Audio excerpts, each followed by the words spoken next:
Hi, I'm Dr. Sovolson.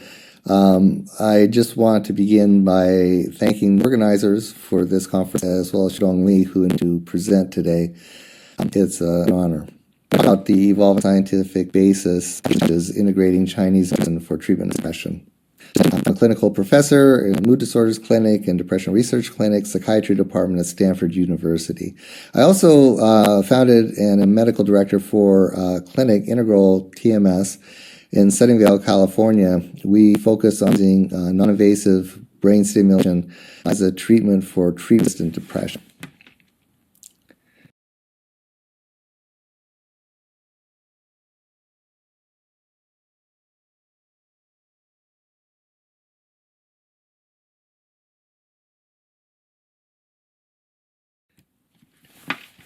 Is depression the same in everyone? No. Depression can present very differently. Some people are very sad, they're very hopeless, they have suicidal thoughts. Other people are very anxious, they're agitated, they're fatigued, they have difficulty thinking. Others present with more irritability. Often men are very irritable when they're depressed. And so it can look different. And the difference in appearance belies the fact that the same treatments are effective regardless of these different presentations.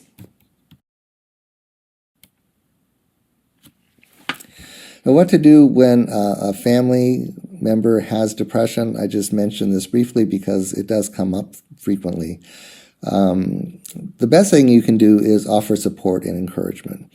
Encouragement in form of encourage them to take prescribed medications or to follow treatments consistently.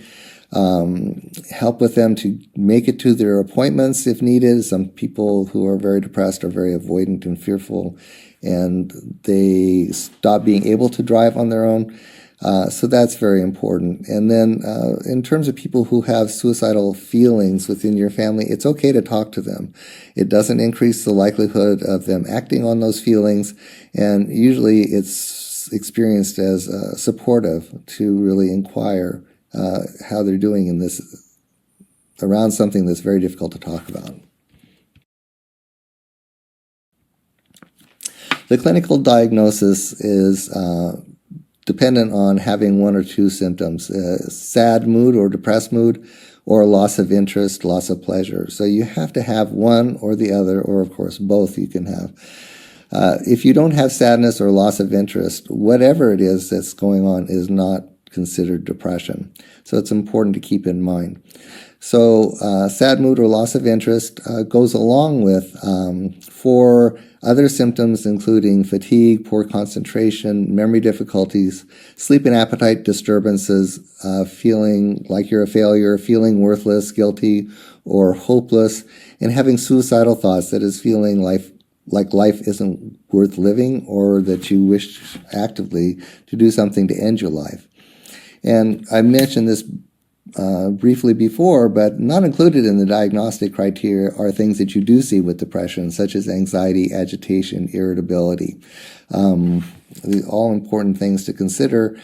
Despite the fact that many people have mild to moderate depressions, the people that I see have severe depression and often have had many treatments without success.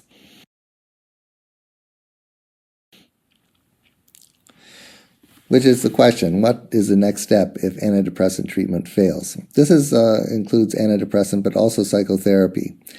And about 20% of people who've had several antidepressant trials, including therapy, won't be improved at the end of those treatments. So 20% of people who seek treatment don't get better. The newest approved treatment strategy that's commonly used is transcranial magnetic stimulation. It was approved in 2008. It's a non-invasive way to stimulate the brain in a way that causes improvement in the depressive symptoms, but also can completely induce remission, as complete wellness after a course of treatment. So transcranial magnetic stimulation is that next step. However, what I have not put on the slide is that about 50% of people who get TMS who have had, granted, treatment-resistant depression, after TMS, 50% don't respond. So there's a lot of work yet to do, and we don't, at this point, know what is the best way to get all people to respond. This is partly why I've been interested in traditional Chinese medicine and whether there are other approaches to addressing this question.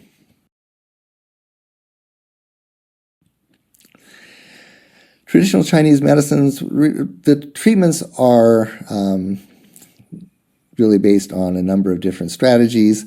What I'm going to be talking about is the use of Taiji and Qigong. But just to mention that people have looked at the use of acupuncture for depression, and like a lot of the literature, there are problems with study design, and the effect sizes are modest, and so it seems like we've not yet found the right way to test whether Tai Chi or Qigong, as it turns out, can be effective treating depression. One of the problems is that the duration of treatment is often 4 or 6 weeks. And I don't think anyone thinks that Tai Chi or Qigong can have that much benefit over that short a period.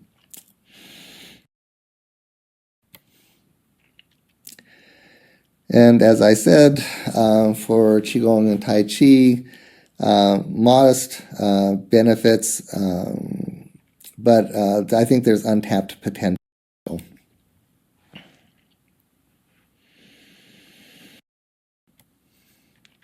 So moving on to thinking about the brain. The brain is made up of connected structures that are called neurocircuits. The neurocircuitry, when it's working well, the brain is processing information efficiently, and capacities we have, like being able to think, we will be able to do so in our normal way. When the processing within these neurocircuits becomes inefficient, then you start noticeably struggling. Thinking, problem solving becomes more of a challenge. A good example is when you've worked a long day, towards the end of the day, you feel like you can't think. And that's a good demonstration of just kind of the erosion of function that we get with exertion over time, the fatigue. But it also shows what it feels like when it resolves, that the way our brain works is that rest improves function, restores function, and so when we wake up in the morning, things that we felt like problems we couldn't solve the evening before seem approachable, and we can kind of conceptualize what we need to do. So these neurocircuits are about processing information in an efficient way and specifically related to a kind of a particular function of the brain, such as thinking.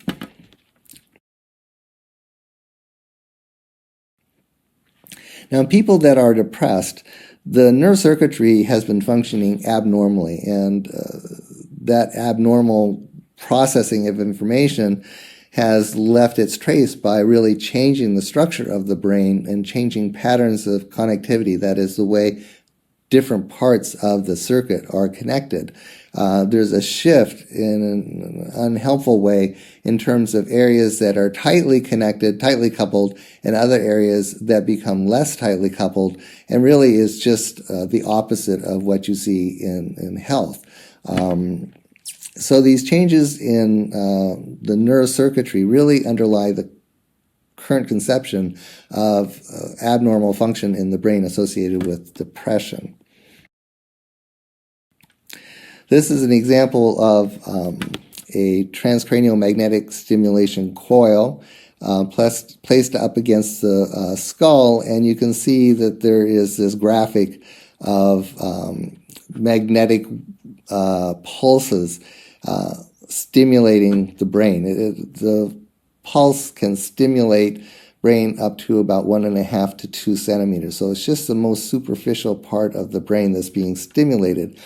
But bringing us back to the neurocircuitry idea, what we're trying to do is get access to the neurocircuitry by stimulating so close to the surface of the brain. And by stimulating at that point in the neurocircuitry, have it resonate through the circuit. And so you're getting this movement through the circuit. And one of the thoughts is that you are really engaging re-regulatory mechanisms by doing that.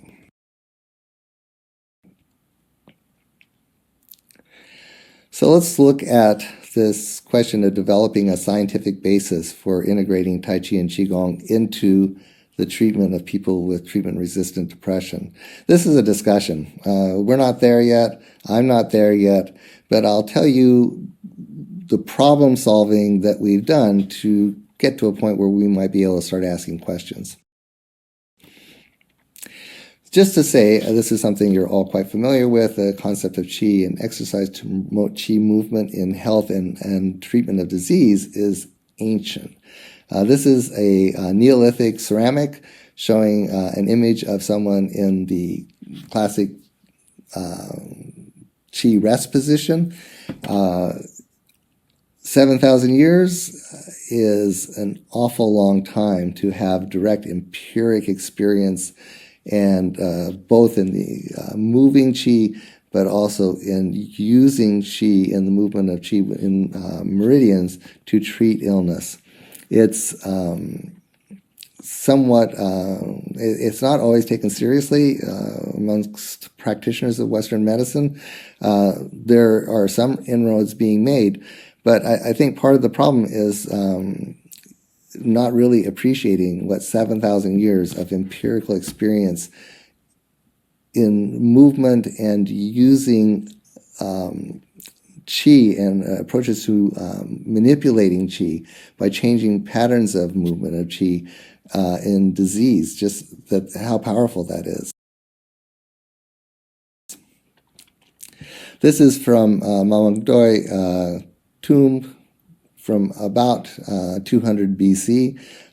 These are the basis for later movements that we've seen in Qigong and Tai Chi. It again just shows how organized the thinking was about what these practices were intended to do, that is, promote health and treat disease. Just to mention, Damois, around 500 AD, lived in the Songshan mountain above the Shaolin temple, was frustrated by the monks falling asleep during their meditation practice, showed them these exercises to maintain the awake state, and it's thought to be the origin of Shaolin martial arts and Qigong practice.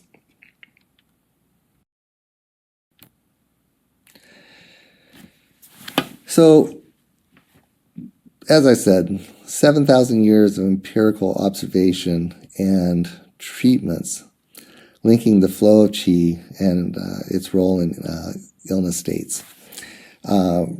There's no direct way to apply that information to treatment-resistant depression.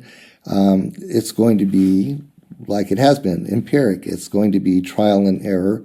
It's very encouraging, the acupuncture study with women who have postpartum depression, but I think that it's going to be certain categories of depression that may be more responsive to acupuncture.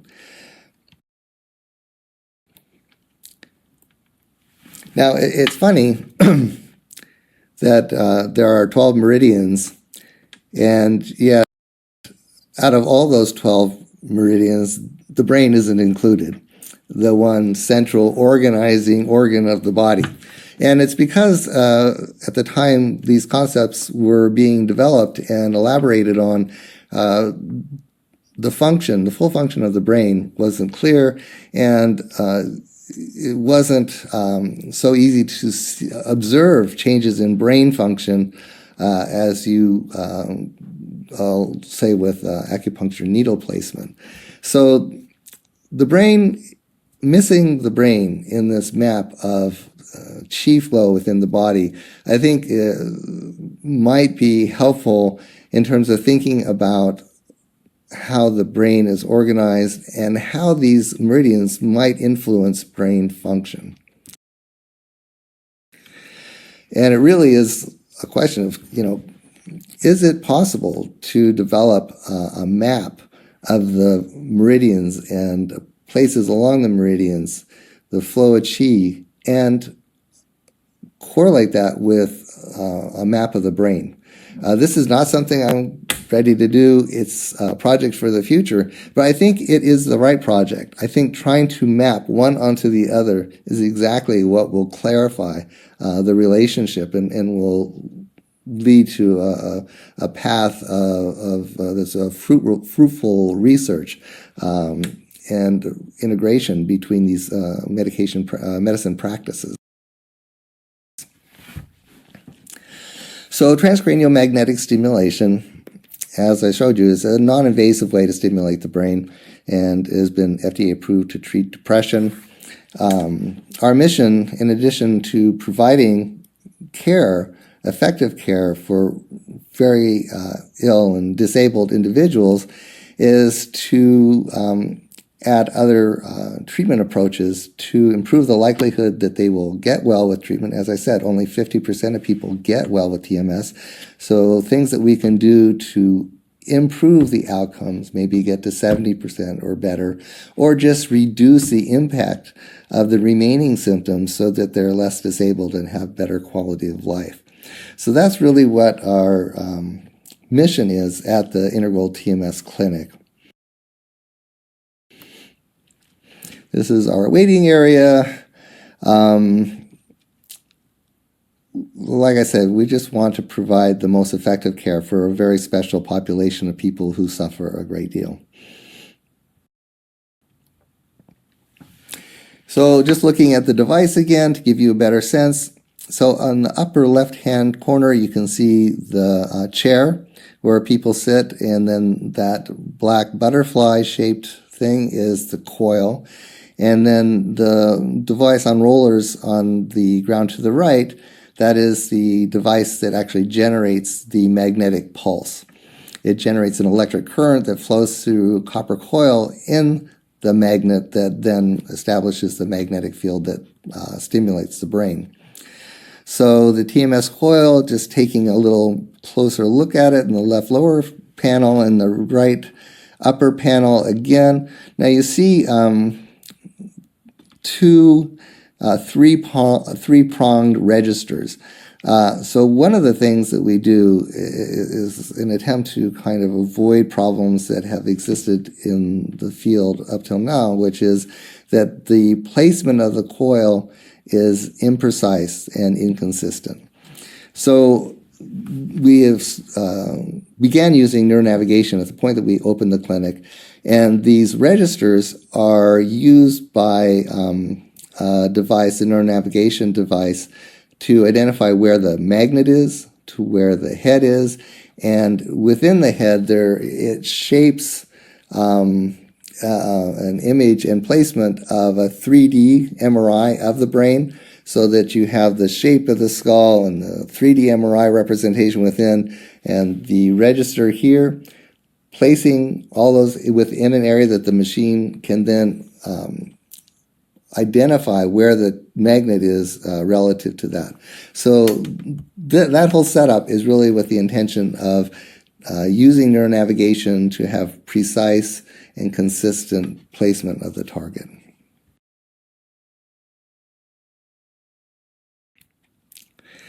So this is a cutaway of the brain, and so you can see that this is over the area that we treat. There is about a centimeter of tissue, skin, bone, dura, before you get to the cortex, and then about a centimeter more of cortex that you can stimulate. This is the neuronavigation device. Again, you can see the two prongs with the three balls on each. Those are plastic balls coated in crystal. The area that is circled in red is the neuronavigation camera. So it beams infrared down. The reflected patterns are picked up by cameras in that camera head. And then the software, again, it identifies where the skull is. It molds the 3D MRI to that shape of the skull that we've done. And then it identifies where the magnet is itself. And what that looks like is this. You can see that there is a target, the green pin, and we get multiple views of the brain, and then that part that looks like a helicopter landing pad. That's how we target in so that we get accurate placement and orientation of the magnet. Now, the target that we use is something called the dorsolateral prefrontal cortex, and there's not much point in going over this now in any detail, but it is a structure that is deeply connected to structures deep within the brain that are important in mood regulation and anxiety, etc. So it actually makes some sense, and it's just fortunate that we can access the neurocircuitry from a structure that's so close to the surface of the brain and that we have access to by non-invasive, passive magnetic stimulation of that area. So again, we have our neuronavigation and we have the coil placed, and then we treat its theta burst is intermittent theta burst is what we use now. It's a pattern high frequency stimulation that goes on for 2 seconds. And this is repeated over and over a period of 9 minutes and 40 seconds for a total of 1,800 pulses. The number of pulses is important, the sequence is important, but it's beyond the scope of what we're talking about now. You do get treatment 5 days a week for 6 weeks. And that's true regardless of the kind of coil you're using or the stimulation parameters that you'll be using. Again, dorsolateral prefrontal cortex, you can see that we are identifying this area in 3 orientations. And it's effective at creating a solid target and being able to hit that reliably. So the whole interest in integrating Qigong and Tai Chi, it goes back many years. I went in 2014. I started at the Shaolin USA Temple in the San Francisco Bay Area. There are 3 of them. I started doing Qigong, and then I did Gong Fu. And after a year or so of that, and I was aware that people were looking at it in combination with other treatments to treat disease, I started wondering whether and how one might use it to treat or to improve outcomes with people who are getting treatment for severe treatment-resistant depression. And at this point, I just want to mention that Dr. Phil Yang is my partner and collaborator. We met back in 2016 and have continued to work together. I, in fact, rent or lease space from him where our clinic is, and so we have constant contact back and forth. Now, in 2016, the Shaolin invited me to an annual conference on Shaolin Chan medicine. Yanlin Shifu runs, he was director of Chan medicine at the temple, and it was widely attended, including the abbot of the temple, who was also there. And Yanlin and I spoke a lot about how to think about integrating treatments, and they're trying to think about how to do it. And I think the message that I came away with was, it's going to take effort over time, lots of people doing it, and someone's going to figure out a recipe that others can follow. In 2018, there was the World Health Qigong Day in September of that year, and In it, I met Shudong Li, and you can see that also Yanran Shifu from the Shaolin in the San Francisco Bay Area is there in the light blue shirt.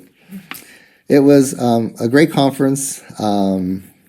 We learned a lot. It gave me a chance to present my thoughts and get some feedback. So in 2018, I also went to Shaolin, the Shaolin Temple, and spent time practicing Qigong with Yan Bu Shifu, who had his school there. So I lived there with his students, and it was great. He was a wonderful host, and we spent every day long, learning Qigong from him as an intensity of learning that I enjoyed a lot. In 2019, I went back because I developed a neurologic problem, and I did Qigong, but he also used the Nei Qi practice, and we did this. You can see me lying on the bed there, and he laid his hands over my umbilical area and directed his qi into me. And we did that for about 10 minutes for 6 or 7 days. And there was a clear change. I'd been struggling with this for 2 years. And so it wasn't going to spontaneously get better. It was a change that was remarkable to me. It wasn't immediate in all respects. It took my ongoing practice over the next year to really get full recovery. While I was there, I was also going to the Shaolin Temple proper. Yanbu is located in the village of Shaolin, but in the temple proper, I was coupled with Yanbo, and he had me standing for very long periods of time in the courtyard. It was a special opportunity. This is in 2018, as we were developing our plans for the clinic, introducing Dr. Yang and Yanran Shifu to the TMS device at Stanford. We had not yet had our clinic open, so this was just kind of a mock-up, and I gave them a sense of how this works and what a person getting treatment would expect.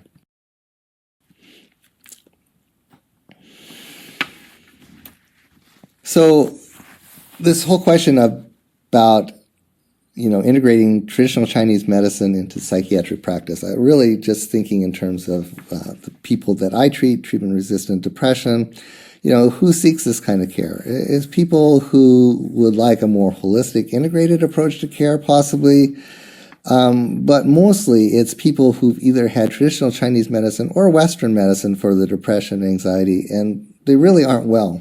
And so they're looking for something else, and the combined treatment offers the hope that something could turn out differently, that they could get relief from some of their symptoms. So this is where we get to what's difficult about doing Tai Chi or Qigong with patients who have severe treatment-resistant depression. They're depressed. These people are the most depressed. They've been ill the longest. They are disabled by their depression, and they're struggling to maintain some hope that a treatment will work. In addition to the depressed mood, loss of interest. So getting pleasure from doing something, feeling fatigue or wanting to avoid being in public, being with other people, being observed by other people, social withdrawal, poor concentration, problems with memory and cognition. These are the people that come for treatment. And they're really all factors that weigh against someone practicing Tai Chi or Qigong effectively.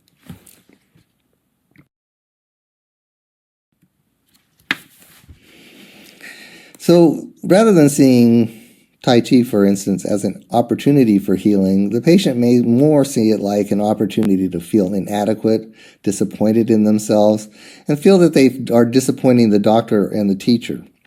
So they see this in a way that doesn't really map onto the way we see it. We're thinking that this may be helpful. They're thinking that this may be potentially painful for them, or they'll simply fail at it. So these are some of the real-world challenges to integrating Tai Chi into treating people with severe depression that hasn't gotten better with usual treatments.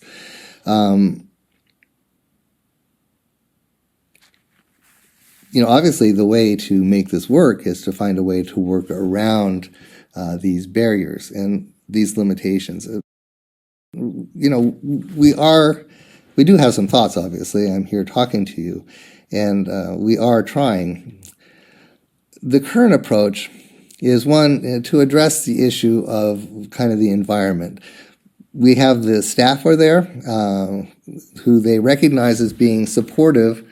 We offer those classes for free, and it's in a large, inviting space within our clinic, so they don't have to go somewhere else. It's all there. We have a woman, Yan Li, Shifu's master of Tai Chi, and is leading them, and she's a kind presence and not intimidating.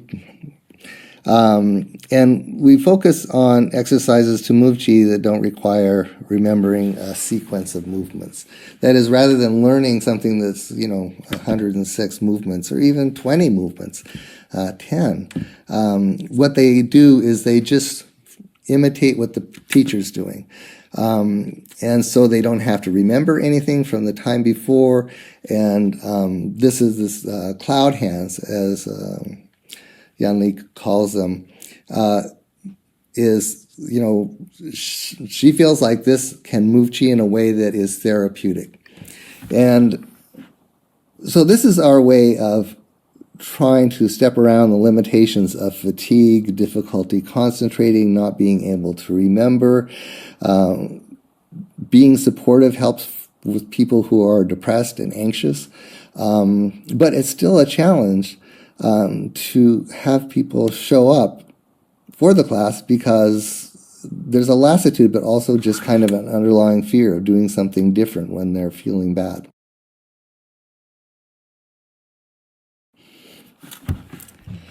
So we have 30 to 45-minute classes, but we reduce them down for some groups. Very slow stretching to start so that there's not a lot of anxiety of having to perform right away. Then we do the cloud hands.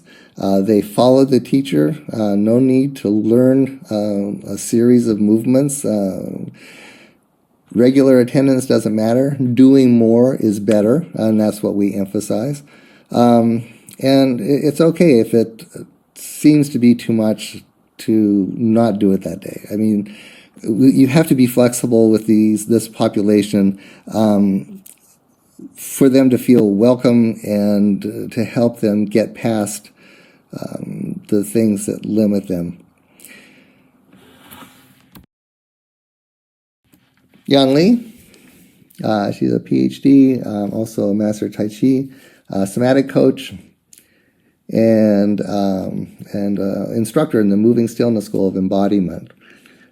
She's a great partner to work on this project with, and a real asset to the treatment team. So in summary, adjunctive Tai Chi and Qigong may improve treatment outcomes for patients treated for depression if accommodations are made to help them participate.